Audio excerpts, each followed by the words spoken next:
On va faire la galette des rois avec la crème frangipane. Ici, j'ai 150 ml de lait. Je mets un sachet de sucre vanillé. Et si vous avez la vanille, la vraie vanille, vous mettez un bâton que vous fendez en deux, vous mettez dedans et on va porter à ébullition. Ici, j'ai 2 jaunes d'œufs. Je vais rajouter 30 g de sucre. Et je vais fouetter jusqu'à ce que le mélange blanchisse. Je vais fouetter 1 à 2 minutes. Quand c'est bien mélangé, je viens ajouter 15 g de maïzena qu'on peut remplacer avec la farine. Et pareil, je vais bien mélanger, qu'il n'y ait plus de grumeaux, que le mélange soit lisse. Tu as fait? Tu as appuyé? D'accord. Voilà, petit à petit, on met le lait petit à petit, tout en fouettant. Je remets le mélange dans la casserole. Je vais continuer à faire cuire, je vais fouetter jusqu'à ce que le mélange épaississe. Voilà, on obtient une crème lisse, sans grumeaux. Et là, je vais rajouter une noix de beurre. Je vais mettre ma crème dans du cellophane. Je vais la filmer au contact et je la mettrai au réfrigérateur une 30 minutes. Voilà, donc je vais mettre ma crème au réfrigérateur. Je vais la laisser une trentaine de minutes. Pour la frangipane, la crème frangipane, donc là j'ai 100 g de beurre mou. Je vais le travailler jusqu'à ce que ça devienne une crème. Ici j'ai rajouté 80 g de sucre et je mélange avec une maryse jusqu'à obtenir un mélange crémeux. Ensuite je viens rajouter 2 œufs et je vais mélanger jusqu'à ce que les œufs soient complètement incorporés. Là, c'est mieux de mélanger franchement avec le fouet parce que avec la maryse, c'est pas possible. Donc, c'est plus pratique avec le fouet. Voilà. Yeah. C'est mieux, mais mes bras, ils allaient tomber. Voilà. Allez. Hop. Et là, je viens rajouter 110 g d'amandes en poudre. Et je viens mélanger tout ça. Voilà, une fois que c'est bien mélangé, donc je vais prendre ma crème pâtissière et je vais la mettre dedans. Allez, maintenant, on va chercher la pâte feuilletée.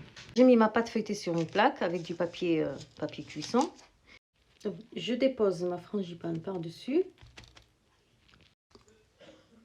J'étale uniformément en gardant vide les bords 2 cm, des bords vides. Voilà, donc on essaye de faire ça uniformément. Et voilà, je m'arrête à 2 cm des bords. Avant de mettre l'autre pâte feuilletée par-dessus, je viens mettre de l'eau froide tout autour. En fait, ça va faire en sorte que l'autre pâte colle dessus. Ah, et maintenant, je vais mettre la pâte feuilletée sur celle-là. Voilà, maintenant, je vais faire une pression ici pour que les deux pâtes collent. Et comme ça, à la cuisson, ça tient, quoi. Et que la frangipane, elle ne sort pas. Et là, je viens avec le couteau du côté qui coupe pas. Je fais comme ça.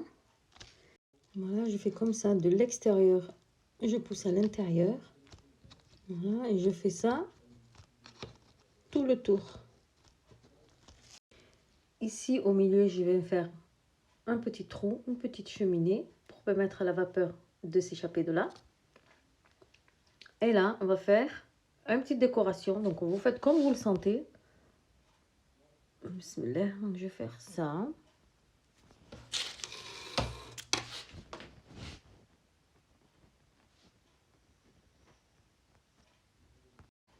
Ici, j'ai un œuf battu. Je vais faire une première dorure.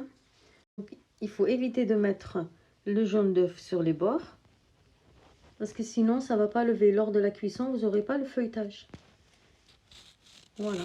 Donc là, je vais faire des petits trous. Hop. Ça va aider lors de la cuisson la vapeur de s'échapper. Maintenant, je vais le mettre au frais pendant une demi-heure. Et après, une fois que après une demi-heure au frais, je vais encore le badigeonner d'œuf et je le mettrai au four. Après une demi-heure au frais, je viens remettre du jaune d'œuf pour la deuxième dorure.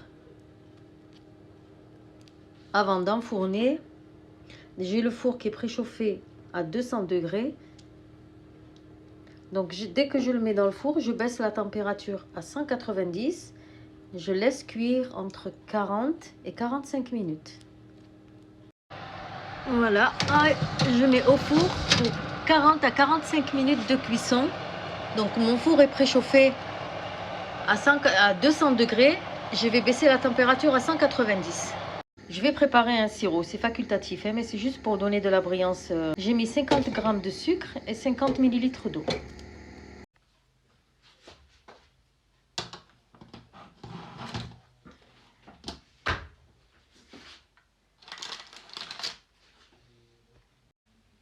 À la sortie du four, je vais y mettre le sirop.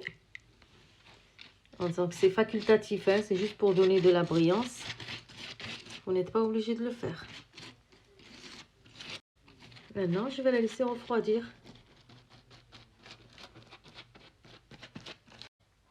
Et bismillah. Elle est encore chaude, hein? Mais mon fils, il est pressé. Hein, fiston? Tu es pressé de goûter? J'ai voulu tout manger tout à l'heure, j'ai faim. Tu as faim? Elle est chaude encore, hein? Normalement, il faut la couper quand elle est froide. Voilà. Et bismillah. Regarde comme elle est.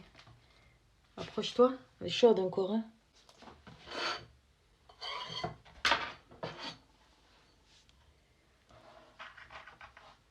Il me l'a fait couper et maintenant il me dit elle est trop chaude pour que je goûte. Comment je fais moi maintenant? Allez, goûte, tu nous dis si c'est bon s'il te plaît. Même chaud, d'abord rasque. Même chaude, d'abord rasque, dis-moi. Oh, c'est chaud. C'est chaud, mais... C'est bon, c'est bon. Dis wallah. Ouais. Wallah. Ouais. Ça. Alhamdoulilah. Je vous mettrai les ingrédients en description.